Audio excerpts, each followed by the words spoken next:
My tickets to the US are in jeopardy now. The World Cup, FIFA has come back, net decision, 3 points and 3-0 to Lesotho. And then, coach, you are just going. Asnavalo.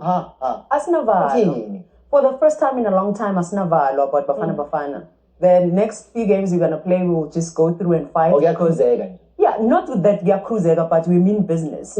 We were ready, if the verdict comes out, we are ready. That's why the last few games we made sure we get maximum points. So Zimbabwe ngiyithe mahlangana nayo siyashona nje guns blazing. Besithi sobamba kancane if FIFA did not come nezinto zabo. So sebashili verdict yabo, we go full force, we go all the way. So, Mini visa me right. Oh, I like it. Bold. You don't look sad enough. No, Thomas, when you look at it, it's a big mistake. It's a mistake that can cost the country. And we shouldn't be in this discussion today to say there's somebody that forgot that a player was suspended. We shouldn't be here. We shouldn't be discussing this. We're talking about going to the World Cup. And we shouldn't be here tonight discussing such things. But it has been done. It's a mistake that has been done. It shows that it's humans that are handling this thing. But now, it's good that even though it comes down to us again, it says we'll still be on top of the log with the points that are taken away. You still have games in hand that you're still going to play. And I've got all the confidence in the squad that Hugo Bruce has set up so far. They've been consistent. They've been getting the results. He has been selecting players on form. So I'm totally confident that we're still going. Now, I'm going to give an example, guys, because a lot of people were reading articles and saying, yeah, but Lesotho didn't protest. So we were not going to lose the points because the protest didn't happen. Let me give you an example of what's taken place here. If a police officer standing outside the bank and he sees criminals coming out with the money and the bags and the balaclavas, he's going to arrest them. He's not going to say, I'm waiting for the phone call from the bank before I act. And that is the situation here. FIFA was always going to act, regardless of whether you did anything or not. Daniel, you're nodding. Yeah. Well, obviously, there's a constitution that FIFA have to honor. You know, if a player's played and he's not supposed to play, they are going to press those charges, so to speak. They will take action because if they let one continent or one country get rid of it or away with it, then it sets a very bad precedent for future clubs that break the rules or breach the rules. That no, but you let South Africa get away with it. Now you want to penalize us, so they've got to be consistent. And it also opens the door to conversations between nations and clubs and whatever to say, yeah, we want to play this guy who's suspended. As long as you don't appeal, then yeah. It just opens a whole can of worms. When you appeal,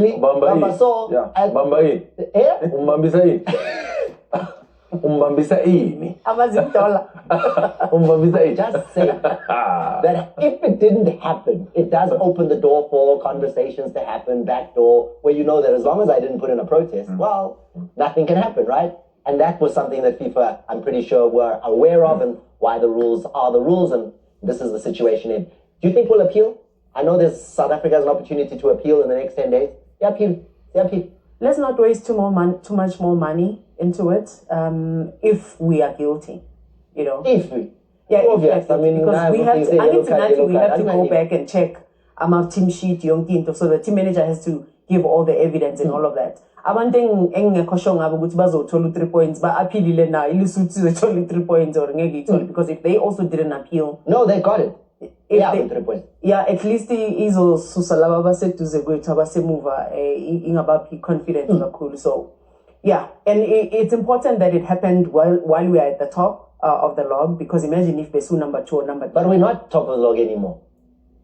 Let 3 points is serious, guys. Yes, it's so number 1. We are not. I bet you off. We are not. I can show you the log. It's not the case. The goal difference now has changed. There's 3 goals. It's 3-0 and 3 goals. Okay, but don't kill my vibe. So now, Babati, 3 goals out and 3-0 and 3 points. Now, Benin are top of the log. Oh my Vezile logo, you're gonna kill my vibe, not today. Okay, that's what I'm saying. You guys are not giving me the kind of situation as far as the sadness is concerned. But it is still in our hands. We just need to go and make sure that we win the remaining 2 games, Rwanda as well as Zimbabwe.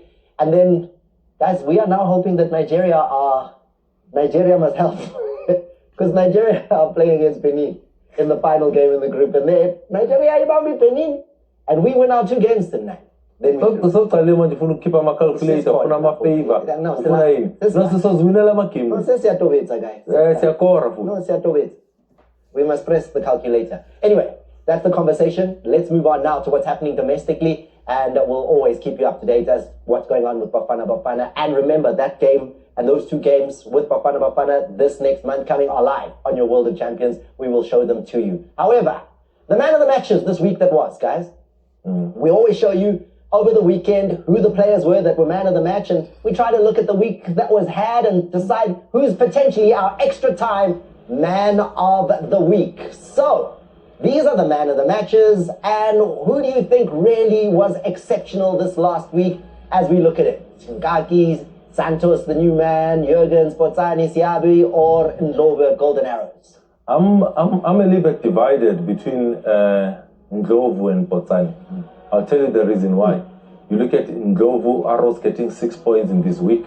He gets 2 assists plus a goal. A good performance against Mamelodi Sundowns. He kept it out in the game against Orbit. Excellent week for him. But Botsani for me also catches my attention to say he has assisted Siema in turning the corner.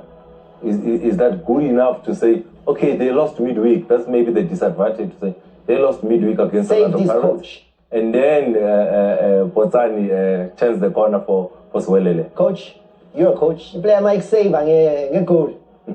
The man of the week. Yeah, I'm man of the week for you. The next week I'm Tetis, I'm cheeky kakhulu. No man's a mistake at Jiming. Which no pot on how we talk a fella, we pass a speedy. After 2 weeks, how pass away? But so there's a player that stands out for you. Ngaki stands out for me because as a captain for Polokwane City, he did well in saying to the Polokwane Derby to Skukuna, Wareshu Yekiaka, Utavana second round, Marani Joaji, Emanyana, Lina Kenya Gaudula Motop 8. So I look at him. Don't give me a chance to go with the man of the week now, because you guys both voted for Judah Premier. Do you want to agree? Is there an agreement there? I think Botsani probably is an But I think for Arrows to get 6 points, Thomas, they get 6 points in a week. It's big and an assist plus a goal. He played in both games. I think I'll lean towards Ndlovu of Golden Arrows. I'm feeling that decision. What are you feeling, Coach? Arrows 6 points. 6 points. Ngizase Rose la usiema bekahamba. Upotsana kakorami ko. Kuba yapi? Esilisuthu kuseduze nase from Fontaine. Nakabila nediyo lemu. Okay, now let's move on and talk a little bit as far as our moments are concerned. We've got the 30-second strike, the moment that we love the most, that we need you to give us your perspective on. And usually I go in order of, I start with the one that's okay, then the next one that's okay, then the next one that's okay, and then I go with my one last, which is always the best moment, the best 30 seconds, right? No. But today, we're going to go with ladies first. So, Coach, the 30-second strike. It's not because yours is worse. Ladies first. Because on another week, maybe we'll go at last. But today, it's you first. So, who do you like? What do you think? And sell it to us. Give us why this is the one that caught you the most. And why our viewers at home should say, yeah. Show it to your moment. When he comes onto the pitch, you're thinking he's dressed for American football until you see him make his first touch. 72nd minute, he comes on. 2 minutes later, his first touch, he knows where he is, stays on line, onside. Look at how he feints and uhenga Peterson. Ikwapalga Peterson whenever bamlethele ice but kuye akalrabe ngoba kubhlungu. But look at this goal to draw 1-1 against the Kaizer Chiefs, who were thinking they are going away with 3 points at home. Jason Clifton. I like it, Coach. It's a good finish. Aye, proper. Okay. It's a good moment. Call it like Beckham. Call it like Bennett. You're in. You've got a moment? I'm in. 30-second strike. What is it? Botsani for Sibilele. I think just the nostalgia of, getting some goals now. So this takes on a couple of the defenders here and he just toe pokes it past the keeper. Top corner. And it's just about, let the team start getting goals and get some momentum into the league. So that for me is my one. Swelele. And Botsani. And also, the people of Bloem deserve something. Yeah. I mean, they love the club. They've been coming out in huge numbers, and they get something. Sentimental value there. Thank you. It's not going to win any awards. And I can see with Matthew not here, Daniel Bennett stepping in. With a moment that right, Maraiko. I call him. You're right. Thank you. I appreciate that. Matt, we love you, Matt. We love you. And then, now it's tough. Okay. No, but tradition says I'm going last. Oh, good job. So, now yes. Let's go. I've got bold. What's yours? When you look at the bold moment of the week, it goes to a youngster for me who has been high in confidence. This is the young Mahlambi, the younger brother to Pagamani. The way the first touch is excellent. He slows himself down. The ability to then look at the goalkeeper coming out. That deft touch from a good first touch. The deft touch, just to get it over the keeper, Thomas. That touch looks easy, but it's not that easy because it's the finesse in the touch for him to get it over the goalkeeper. He gets goal number 4 in all competition. It means that out of the last 5, 4 wins for TS Galaxy, and he has contributed a lot. And we could make up 90 boy. But the reason why I'm going to go last and why my moment is because you already told me, and you told all viewers in South Africa, that Sianda Ndlovu is the man of the week.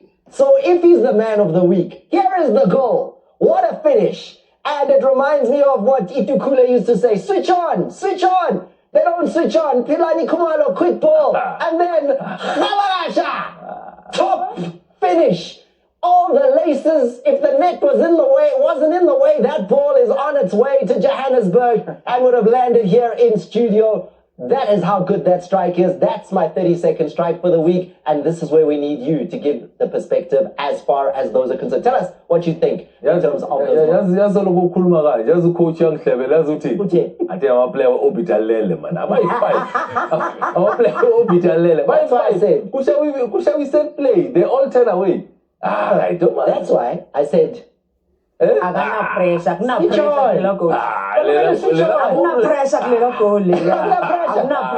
want abantu balele ushilo wena abantu balele phezu komatras balele. Okay, Swelele, and let's take a look now at what happened in the midweek. So I'm going to go to the action from the midweek. We're going to start out with Swelele against Orlando Pirates. This took place on Tuesday, and the goal, here it is.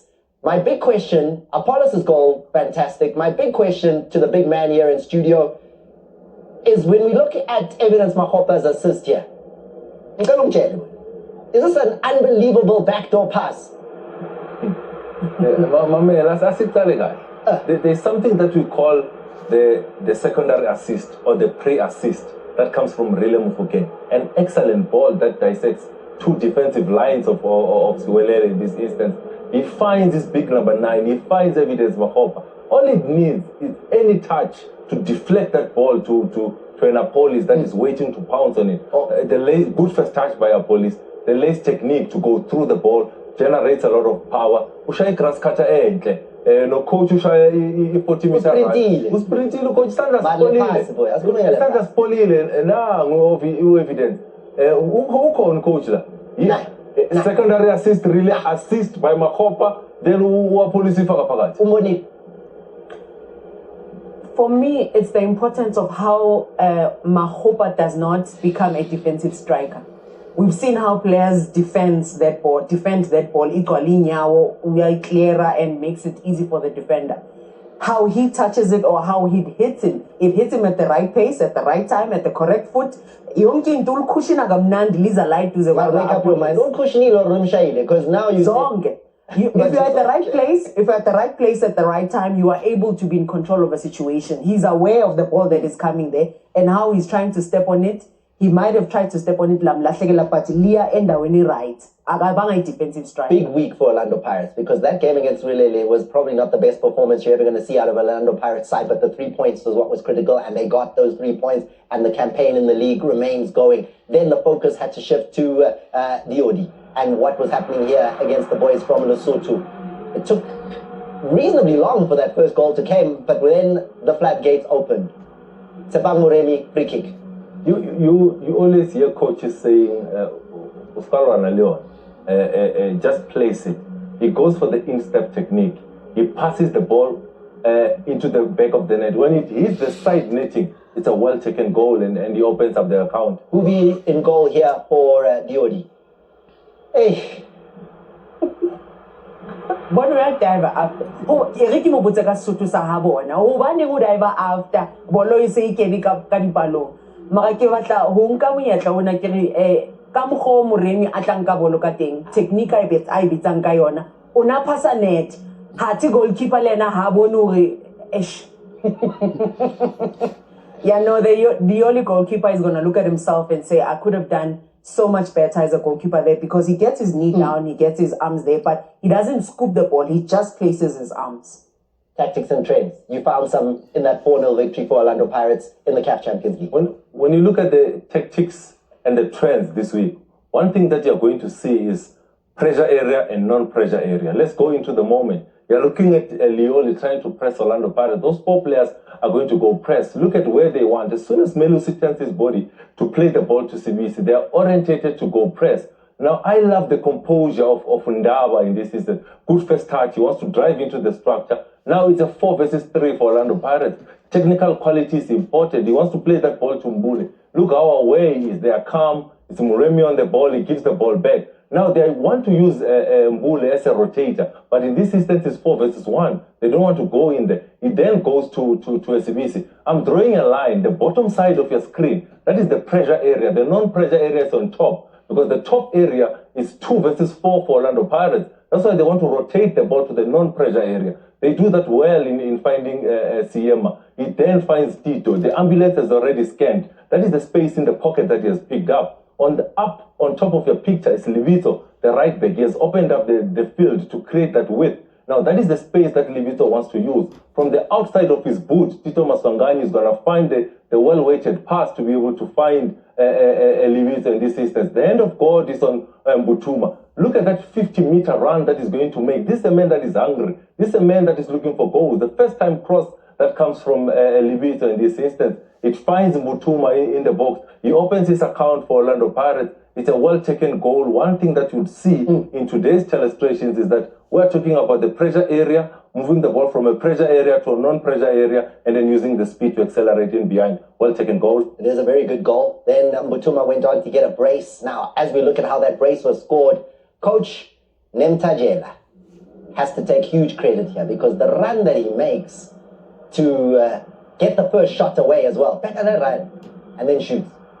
It's important to understand where the goalkeeper is standing and where you are running to, because if you hit the target, chances are he spills it, he brings back into play, and that's how you capitalize. And this is where Pirates won the ball. They were pressing them high, win the ball, and he's ready to be in that space, Mbutuma. Also, Onamtajela, he's ready to say, let me hit it across, because hitting it across, it gives Pirates players a chance to finish that move and be able to capitalize and get a goal. If he was going for the outside of the first pole, he was not going to be able to create that goal. So that is him being aware, where's the goalkeeper, where the defenders, and he knows Mbutuma is running in. Pirates are through 7-0 in aggregate to the next round, the second preliminary round of the CAF Champions League, and they're playing either St. Eloi Lupopo or Al Marek out of Sudan. Those two sides are still 1-0 in their encounter. It's Lupopo in the lead, and I'm not sure which one of those two will be the next opponent for Orlando Pirates. Now, moving on to what happened with Kaizer Chiefs in the midweek. And that game between Kaizer Chiefs and Marumo Gallants had plenty for us to discuss. So let's get into those discussions. And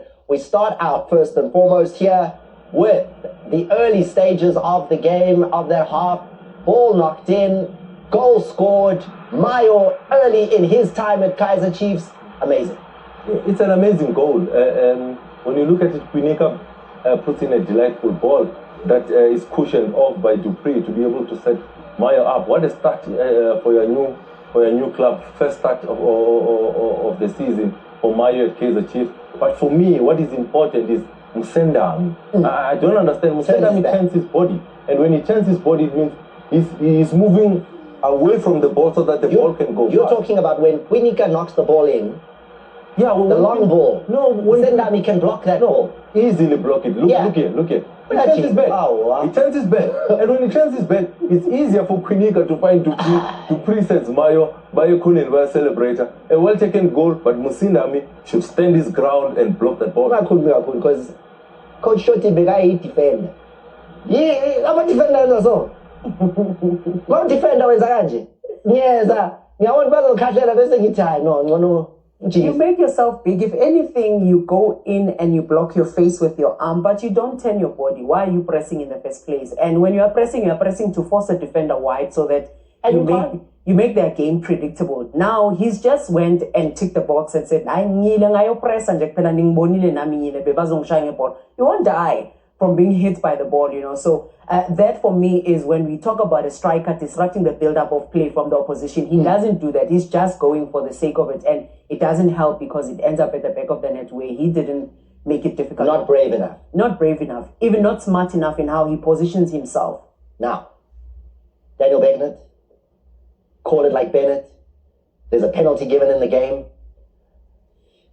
Yeah. This one has rules involved. Yes. So let's talk about it. Yeah, so as you'll see, the play enters into the penalty area, and one of the defending players goes down to slight challenge for the ball, and the ball hits the part of the arm that we don't consider offside handball anymore. So it strikes him on the chest, and even if the ball had hit this hand, because it's a supporting arm, on the ground, in between the ground and the body, I still wouldn't have been handball in it because this is called the supporting arm. And if it was the top arm, different story. But the player needs this part of the arm to support. He's sliding. To break the fall. He's sliding. The arm is expected to be there. That's the natural position. That's the natural position. But the ball, in fact, strikes on the chest anyway. But even if it hit him in his hand, even if it hit him on the bottom arm, it wouldn't have counted for handball because he's connected to the ground. Yeah. So that penalty should not have been awarded. It isn't scored. So at the end of the day, maybe the good gods of African football, as my late colleague Bo Musaneke used to say, came in and got involved here. When we look at Serino not finding the net, Ruby making the save. Yeah, the penalties that he gets, I'm just surprised of how Chiefs lets him still to take the penalties. We are a mess. No, Thomas. Because before the weekend, it was 6 penalties for Serino. 4 missed out of 6. Only 2 scored. And you still let him take a crucial penalty like that? He wants to redeem himself. Yes, I agree. He scored in the CAF Confederations Cup in the penalty shootout. Stepped up and took a penalty.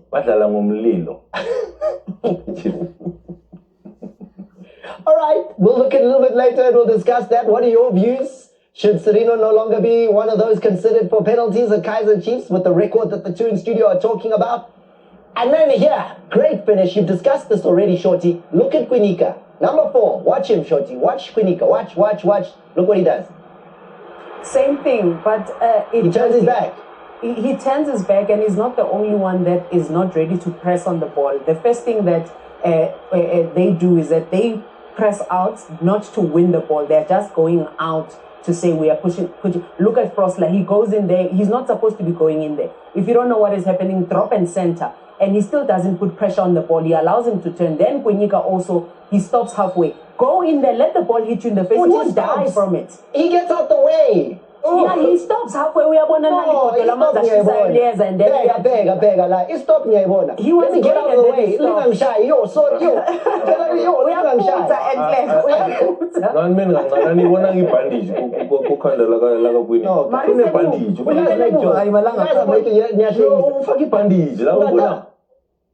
Ula, you have the armband on. Traditionally, you're the big man at the back. It should hit you. I saw it. Okay. But also, they had 5 defenders. They had no business conceding in that manner because they had 3 centre backs. And if you do that, it means your lines need to be even more closer. You should be covering closer, closing the spaces down and making it difficult for the opposition to be able to score from that. So for me, it's how Chiefs is not putting enough pressure, making it difficult for Clifford to take his time. He takes more than 5 seconds to get the ball, drive in and pick a spot that far to hit Peterson. I think when Chiefs dropped points in this game, Thomas, I was a little bit worried because I looked at the formation that they were playing. They were playing a 5-3-2 formation for me. And I'm asking myself, you are playing at home against a Marumo Gallants team that is not great in great form. Why do you play 5 defenders?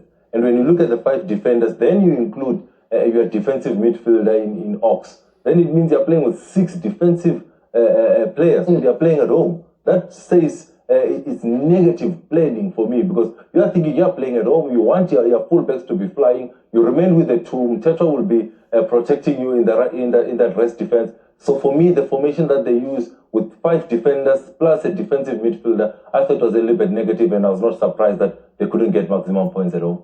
So, thoughts on what you've seen? Hashtag SSDski. Moving on, because Kaizer Chiefs had to dust themselves off the disappointment of that and how that goal was conceded, and then look at trying to make sure they stayed in the CAF Confederations Cup. Now, here against Kubosko, it needed Lilepo to get the 1-0 to make it 1-1 on aggregate, and this game eventually going to the penalty shootout. He's big this season for Kaizer Chiefs.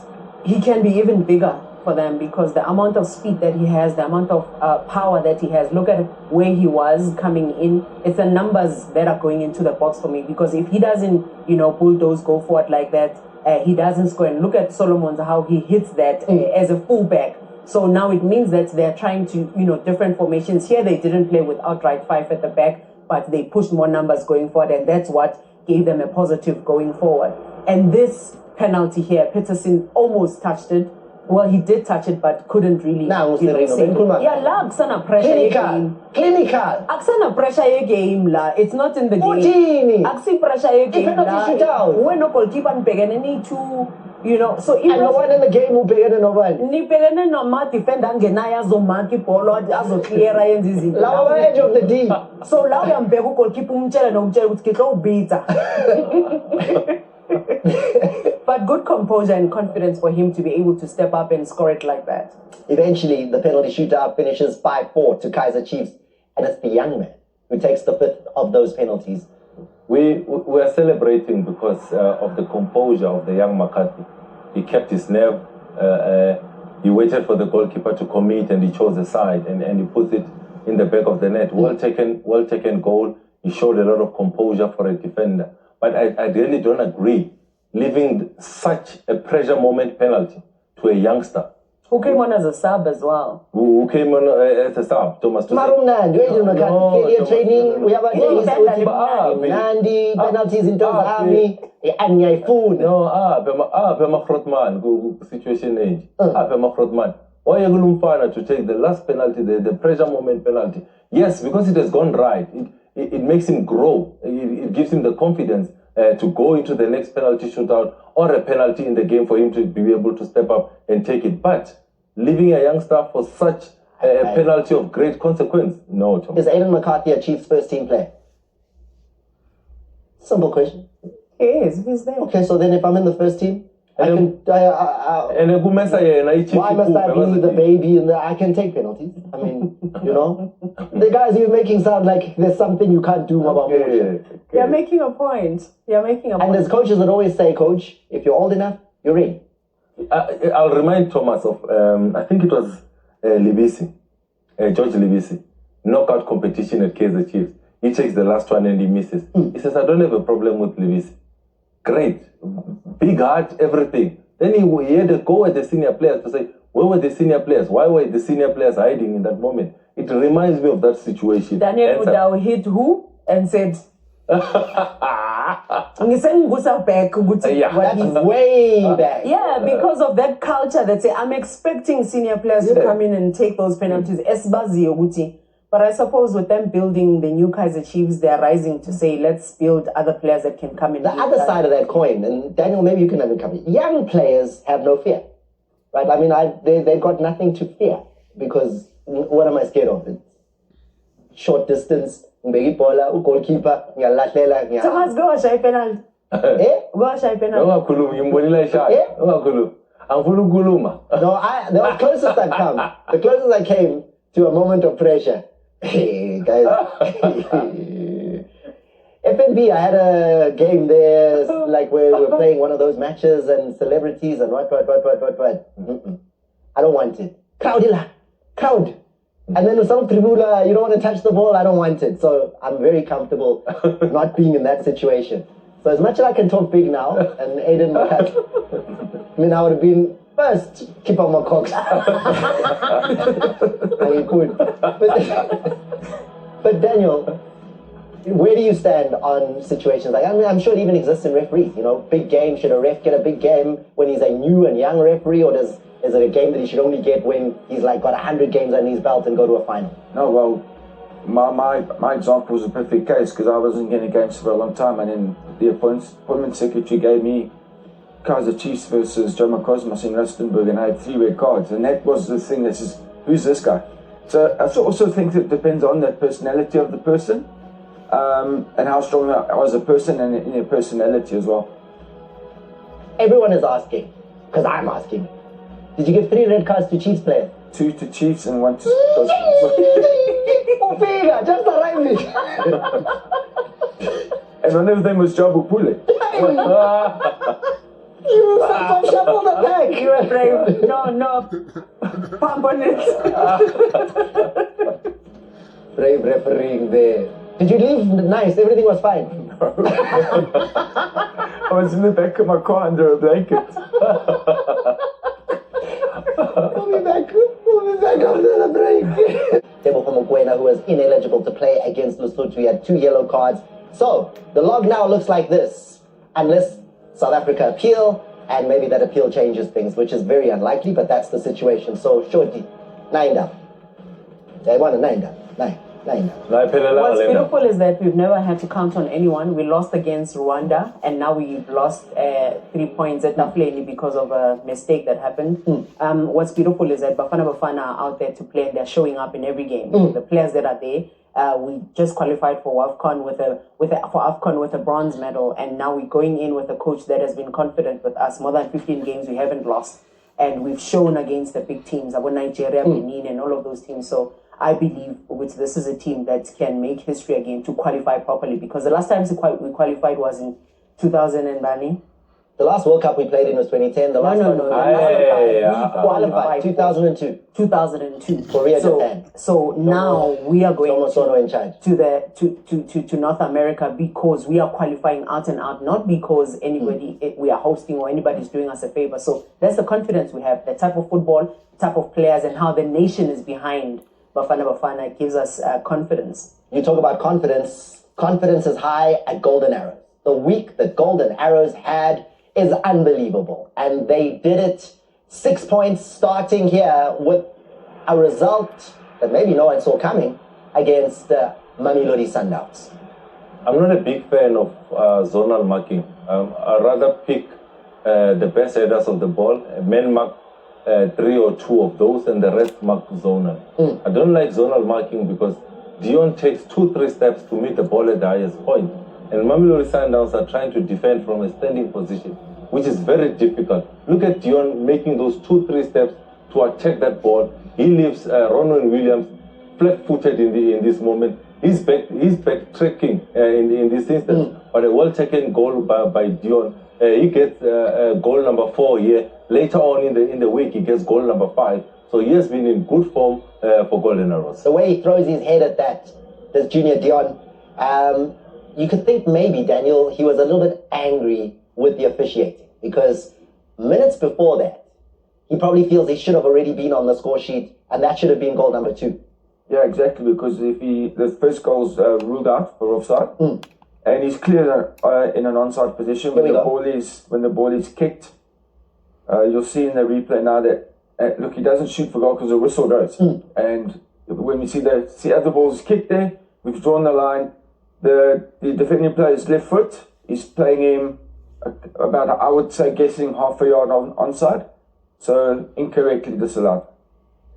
He stopped in his tracks, and the man is clear. He knows the guy, he got offside. But at the end of the day, he does score, and from that, it was a case of all 3 of the points for Golden Arrows against Mamelodi Sundowns. How was it done, though? As we look at how Arrows continued here and scored gold against Orbit, this you expect, but how did they beat Mamelodi Sundowns, the defending league champions, coach? They didn't give them time and space on the ball in particular areas. Impress in particular areas. They took moments to disrupt the build-up when Sundowns was building up, and they also didn't allow their key players that gives the supply. And it's because this is a coach that has a template of how Mamelodi Sundowns plays. And remember, which they also drew as soon as he took over, last season in this Golden Arrows side. And again, it's Undlovu coming in as well and showing up, and Dion. That's two up front are showing up as much as they can.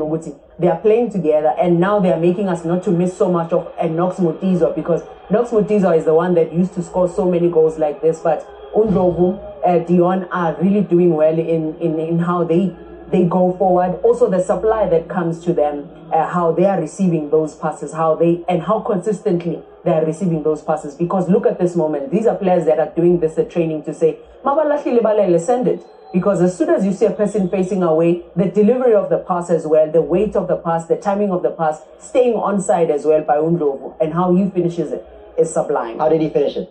Brilliant. Amazing. It's brilliant. Fantastic. But 30 seconds strike. Here's the one that finishes things off as the sub, Jerome Carlson, just coming in off the bench, making it 3-0. Arrows win. Interesting comment from Coach Mangoba at the end of the game where he's like, yeah, we won, but these boys are messing around. He wanted them to put this Orbit side to the sword. He wanted 5-6 more. It's a coach that sees the boys at training. It's a coach that knows what heights these boys can hit. And when he looked at this game, he looked at the likes of Karel, happy with him because he comes off the bench and gets the goal. But the likes of Ndlovu, the likes of Dion, he felt that they could have scored more goals in this game. And I don't blame him because he sees the quality of the training. He sees the quality of the finishes at training. He sees how they look after the ball at training. Now you get to match day and you're losing cheap balls. You got on match day, you don't see an opportunity to go forward on transition after that counter press. And that's something that did not make Coach Mangoba happy. He has got high standards for these boys. And it's good to say, I'm not just happy. He's happy with the result, but he was not happy with the performance. So let's move on and take a look at what Daniel Bennett has got for us here. Call it like Bennett. There's a penalty appeal in this game. What do you think? Should it have been given, not given?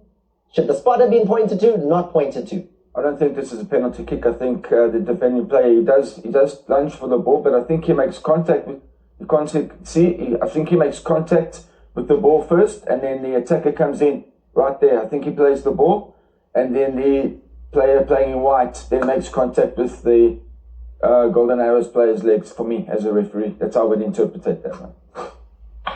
What about just blocking me from kicking the ball? I mean, is he just not put his foot in the way and block? I think he's made a challenge for the ball and he's played the ball. Where is he challenging the ball? The ball is here. Well, I know it's on the other. The ball is this side. He still plays the ball for me. If I look at the slow motion replay, for me, he plays the ball. Well, look again, Daniel, because I'm like, okay, if I'm playing the ball, I would have kicked the ball. No, you don't have to play the ball. Yeah. You don't have to kick the ball to play. He's just blocking it's a stab challenge. Yeah. Was it a stab tackle? Where he's going for the ball. He's played intercepting the ball. He's intercepting the ball. Yeah. And then for me, the attacking player falls over his foot. His foot's already there. There's no second movement to then, if there was a second movement of the leg and then made secondary contact with the attacking player, I can give pen. But as soon as a foot's planted and there's no second movement, for me, he's played the ball. There was a disallowed goal in the game as well. Yeah. And this game had a lot of things happening in it. Goal disallowed. What do you think? Should it have counted? Should it not have counted? Call it like Bennett. This goal definitely should have counted because it's another offside decision. Now, as the ball's played how? Offside? Not offside. Offside angle is going to show us that? Call. Side angle will show you. As the ball is kicked, there's a small pause. We can see the body position of the right there. The shadows even show you. Yeah. Whose shadow is ahead? It's the Arrows player's shadow. We didn't have to draw the line on this one because, like you say, you can even see from the cut to the grass and the penalty area line. And you can see, I mean, that's 2-0. Orbit get that, 2-1. Maybe we don't get to 3-0. It turns things around, and this is an Orbit team that was going. These are two teams that are able to play with each other. You know, so they score a goal there. They go to the halftime with a 2-1 lead.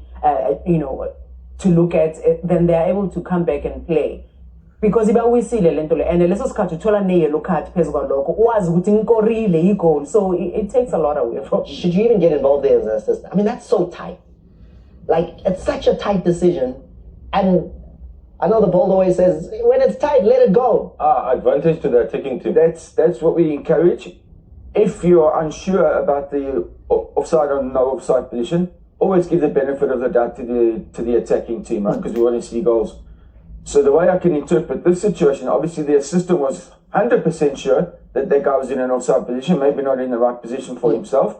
So he might have been certain that the guy was in an offside position because he might have been looking. Cause it's all about angles offside, and so if he's sure, he's going to raise the flag. He's been sure with a lot of uncertain moments in that game because I watched that game and there were a number of times where he called offside where it wasn't, so he needs to look at this game and rectify a lot for himself. A lot happened. Arrows, that's how they secured our 6 points in the week was, and no other club in the league managed to get 6 points. So great week for Coach Mangola and meet his side. Now let's maybe refocus on Mamelodi Sundowns, because the other thing that happened this week is that Sundowns went to the top of the Betway Premiership. And they did it against Richards Bay. And one of the key men, and you're going to give me the tactics and trends, is the new signing in Nuno Santos. Hey, not signing. You will get into what Santos does, because we're looking at the same theme, pressure area to a non-pressure area.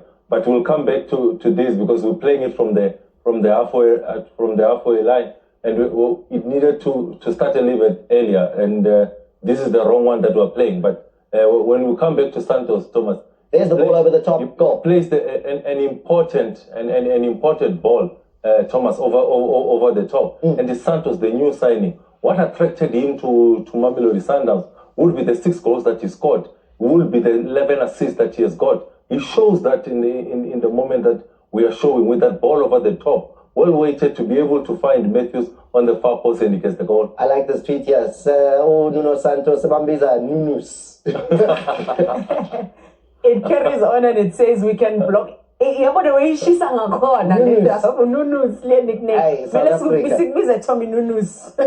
so there we go. Nuno Santos giving the assist on that opening goal there. Fantastic finish from Matthews. Then let's take a look at a couple of the other moments that he was involved in, the new signing. This was his first start for Mamelodi Sundowns. He got a couple of minutes in the game before, and then, there it is. Ball over the top, net. We just saw that one.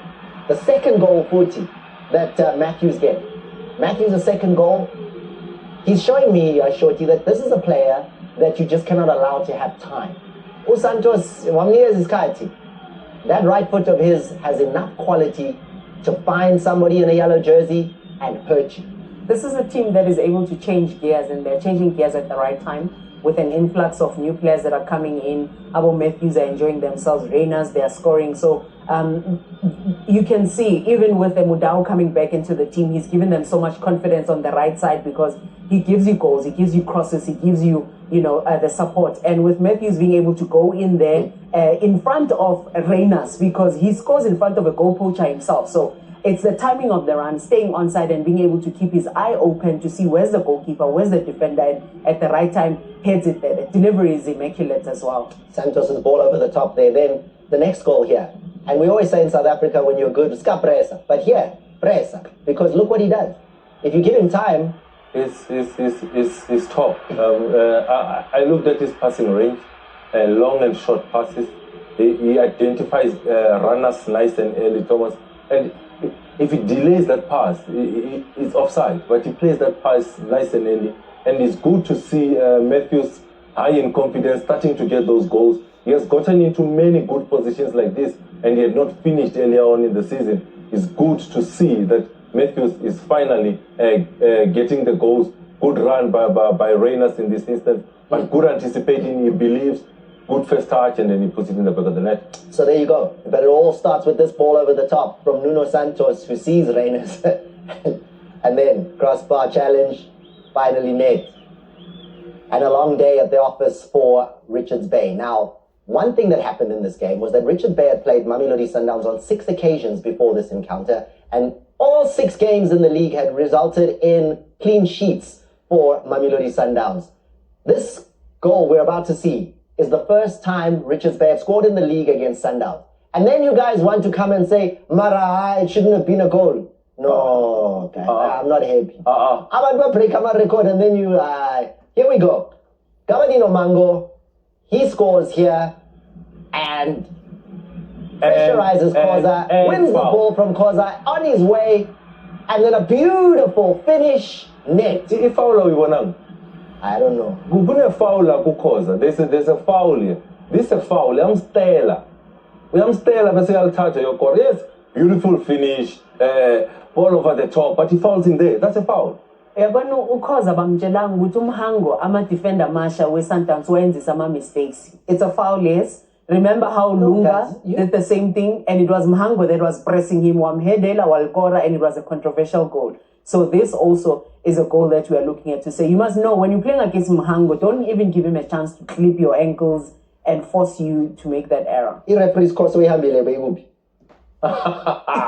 two of you, which referee's course did you go to? It was practicals ekas. Okay, so because the two of you are so sure that's a penalty, that's a penalty, and I've got a 2 times referee of the year in South Africa. I want to hear from him. So, from a refereeing perspective, I think the defending player, it takes long to react. He's trying to pass it back to his keeper. The initial receiving of the ball, I think he delays himself. There is a slight touch from behind, but if we as referees penalize every single slight touch, we're not going to finish a game. Stop. For me, what gives it away is the defending player's body language. Here we go. See, he delays. He doesn't react quick enough for me. So he finds himself in that situation, even though there's slight contact. Looking at it again. There's the contact. There, I see it there. But for me, he's taken. He's trying to pass. He's trying to pass. Keeper! It gets a slight touch. Enough to keep him from passing the ball. No, I don't agree with slight touch. So, I want a decision. It prevents him from kicking the ball. Mango prevents him from kicking. Mango's not playing the ball. He's playing the man. You could have injured him with the slight touch. No, Mango's playing the ball. Had that been given as a free kick, I could support. Absolutely. Yeah. But for me, when I read into that situation there, he's taken too long. He's found himself in the situation. And now he hasn't made the contact, but the contact's going to certainly come. Like I said, if it was given as a free kick, I could support it. Yeah. But for me, it's play on. My decision today, 100%. Which one did you do? 2 hands or 1 hand? No, we do one now. Why? Used to be 2. Play on. Can't run with 2 hands in there. Can't run at all. So, Daniel Bennett, he's called it. He says, play on. The referee on the day got it right. No reason to call that one back. Mango's goal stands. What do you think at home? Do you agree with the referee, or do you agree with Coach Shorty and the bold and the beautiful? Hashtag SSDiski is where we need to be looking. Yay! Sundowns, top of the log, Coach. Number 1. The top of the log, number 1, and FIFA break years as well. So teams need to set themselves up. Though it's encouraging for the teams that are coming behind. Neither is number 1. Not yet, because this season you can see there's a lot of competitors there, because Skukune has a game in hand and they're just a point behind. Chiefs as well, they're coming. Devon City is running right behind them. Pirates picks up. Everybody's pushing strong. So it's not outright where in the previous season they're like, whoa, when Sundowns is on top by Hamba and they had game more. Now they played more games, but they're still not more points, a plethora of points ahead of everyone. So it's still game on. It's still league on. Still league on. Do you agree? Hashtag SSDiski, we'd love to hear from you. Now, let's move on to a quick break. After the break, Mokoena United, the team that were undefeated up until this weekend, have now been defeated. How did it happen? What did the week look like for them? Stay with us to find out. Last week, they drew against Chippa in the midweek. It needed Bradley Grobler with a last gasp penalty there to get them a point in that one. And then, Limpopo derby over the weekend, Polokwane City and Skukuni. And this one, it was all about bragging rights. Polokwane City, they are the side that took all of the posts. And Coach Simon Ramabu, the right winger scoring, great goal, fantastically taken. But if you're going to comment, what are your comments? My comments are that I can see how Coach Puti is putting this team together and is continuing where he left off last season. And Ramabu is playing on the right with Matuidi. There's so much greatness that they're doing together. There's overloads, there's overlapping, there's a lot of support play that we see from them. And it just gives you so much to look forward to when you see Polokwane City play. And against this Kukune, they know that they've got frailties when they need to defend, especially coming from them, because look at how this goal comes in, Toaster doesn't see it quick enough to be able to block it, and it scores at first pole because it's thinking it's going to go across. And that's the place where a goalkeeper needs to clear his lines, because into the penalty spot, that's where the centre backs are blocking that line. All it took was that finish. That's what separated the two sides in the derbies. Kukuni are now defeated in the league. Speaking of derbies, let's go to the Bloemfontein derby, where we saw Swelele coming up with all of the points against Marumo Gallants. Spotsani's finish was already discussed. It is a good finish. We like what we saw there, and that's what gave Swelele all 3 of the points. One thing that the coach did was give a promise to the Swelele nation to say, we'll turn the corner. It's like 99% sure. Which is he said we played well against Orlando Pirates, but look at how they scored the goal. Good counter press. They win the ball. Mokoena drives the team forward. He finds Postan in this moment. He says, I'm not even going to go for the lace technique. I'm not going for the instep technique. I'm going to toe poke this and generate a lot of power that will be unstoppable. He puts it in the back of the net. There's nothing Washington and Ruby could do to try and save this. Siema is back. The boys have turned the corner. Remember, the other win that they had was the first game of the season. Now they're back again in the derby. They get the maximum points. I'm happy for Siema and the boys. And the crowd was there to go and support them. Daniel, one last thing from that game. Goal disallowed. Yeah. I need you to give me a perspective on what it is that the referee's team saw to cause this goal to be disallowed. So it's obviously an error in judgment, error in decision, where the goal was incorrectly disallowed. So you'll see the ball get fizzed across the penalty area there, and there's a player in an offside position, but who does the ball last get played by? It's a defending player. So therefore, deliberately played. Offside position, for sure. Deliberately played by a defending player cannot be ruled offside. Therefore, illegal, the key is, a wrong disallowed goal. If you are deliberately playing the ball, then you cannot punish bad play. No. Like I was trying to play it, and it went there to the player offside. It was a different story. Now we want to say offside. He now makes an action to go play the ball, therefore it's deliberate play. If there was a reaction, then it's a deflection.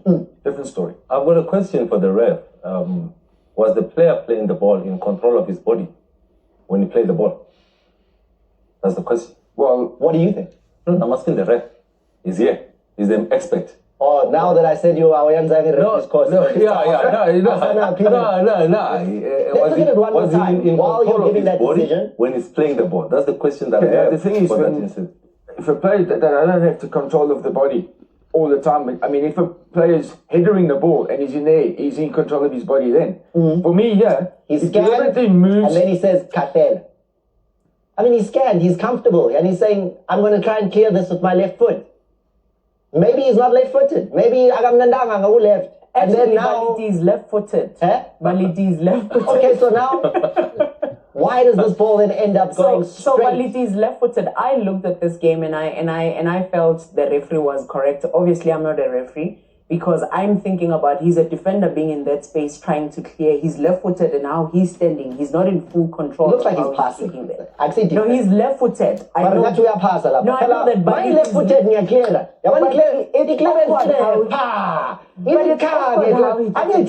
In step. Could he not have left the ball to go to the goalkeeper? Would he have been more safer there? Because it wasn't a powerful shot. Because if he just left it to the keeper, he doesn't have to play that ball. Yeah, he created.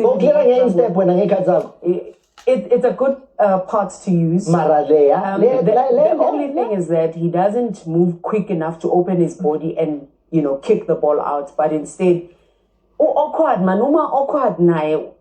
That's difficult how he stands.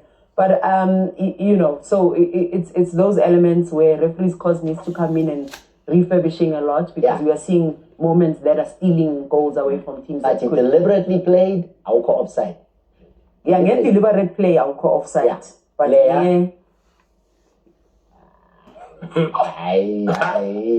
Thank you very much.